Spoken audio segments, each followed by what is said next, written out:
کہ یہ تحفہ ہے خدا کی طرف سے، آپ نے 5 نمازیں پڑھنی ہیں۔ ابھی بھی آپ زرتشت مذہب کا مطالعہ کریں تو اس میں 5 نمازیں ہیں۔ 400 قبل مسیح سے اس مذہب کا تحریری ریکارڈ بتایا جاتا ہے کہ 400 قبل مسیح سے اس مذہب کا تحریری ریکارڈ موجود ہے۔ ایران میں زرتشت مذہب سے پہلے کون سا مذہب تھا؟ تاریخ اس معاملے میں خاموش ہے کہ زرتشت مذہب کے سے پہلے لوگ کس خدا کی عبادت کرتے تھے اور کون سا مذہب تھا ان کا۔ آہستہ آہستہ ہم جو تاریخی طور پر موجود ہیں جن کا مواد، ان سب مذاہب کا جائزہ لیں گے۔ جڑے رہیے، اللہ حافظ۔ بسم اللہ الرحمن الرحیم۔ خواتین و حضرات، آج کی اس ویڈیو میں ہم مذاہب کا تاریخی جائزہ لیں گے۔ جو تاریخی طور پر سب سے پرانا مذہب ہے، جس کی کچھ ایویڈنس ملتے ہیں، وہ زرتشت مذہب ہے۔ زرتشت مذہب کے بارے میں کہا جاتا ہے کہ یہ 2200 سے لے کر 2400 قبل مسیح کے درمیان رہا ہے۔ یہ مذہب فارس میں آیا اور اس کے 117 صوبوں میں سرکاری مذہب کے طور پر رائج رہا۔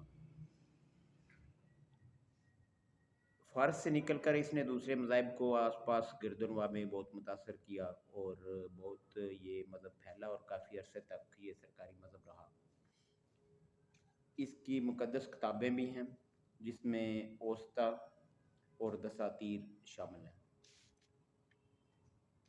ان کی کتابوں کے مطابق جو صفات خداوندی ہیں، اللہ تعالیٰ کی جو صفات ہیں، جو خدا کی صفات ہیں، کریٹر آف ورلڈ کی جو صفات ہیں، وہ ان کی کتابوں میں جو لکھی ہوئی ہیں وہ یہ ہیں کہ خدا ایک ہے، اس کی کوئی ابتدا ہے نہ انتہا ہے، اس کا کوئی ہمسر نہیں، اس کا کوئی باپ ہے نہ بیٹا، نہ اس کی بیوی ہے، نہ اس کی کوئی اولاد ہے، وہ جسم اور شکل سے پاک ہے، کوئی آنکھ اس کا احاطہ نہیں کر سکتی، وہ ہم سے زیادہ، ہم سے قریب ہے۔ ناقدین جو ہیں ان کا کہنا ہے، ملحد یا جو تنقیدی جائزہ لیتے ہیں مذاہب کا یا آرکیالوجسٹ حقائق کا، ان کا یہ کہنا ہے کہ یہ یہودیت اور اسلام، ان نے زرتشت مذہب سے کافی کچھ کاپی کیا ہے۔ واللہ عالم، آپ خود تحقیق کریں، میں تو مذاہب کی آپ کو تاریخ بتا رہا ہوں۔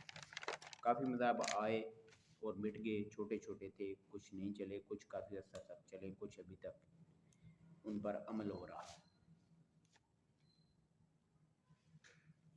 ان میں جو خدا کا درجہ تھا، جو سب سے بڑی طاقت تھی، اس کا نام آہوہا مزدا تھا۔ خدا کے 2 روپ تھے۔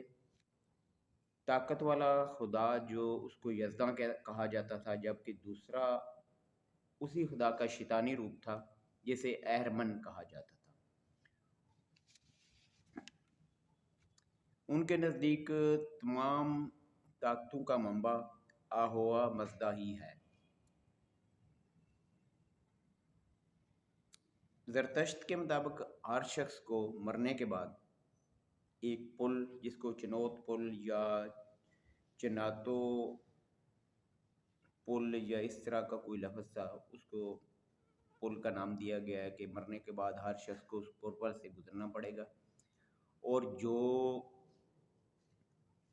گناہ گار ہوں گے، جو برے لوگ ہوں گے، ان کے لیے پل تنگ کر دیا جائے گا اور پل سے گر جائیں گے اور دوزخ میں چلے جائیں گے، اور نیک لوگ جنہوں نے اچھے عمل کیے ہوں گے، وہ اس پل کو پار کر کے جنت میں داخل ہو جائیں گے۔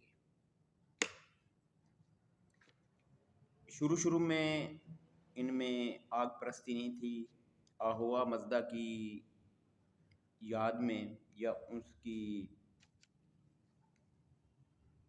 احترام میں شہر کے مرکز میں آگ جلائی جاتی تھی، پھر آہستہ آہستہ محبت خانے بن گئے اور ان میں آگ جلائی جانے لگی اور لوگوں نے گھروں میں بھی آگ جلا کر اس کی پرستش شروع کر دی۔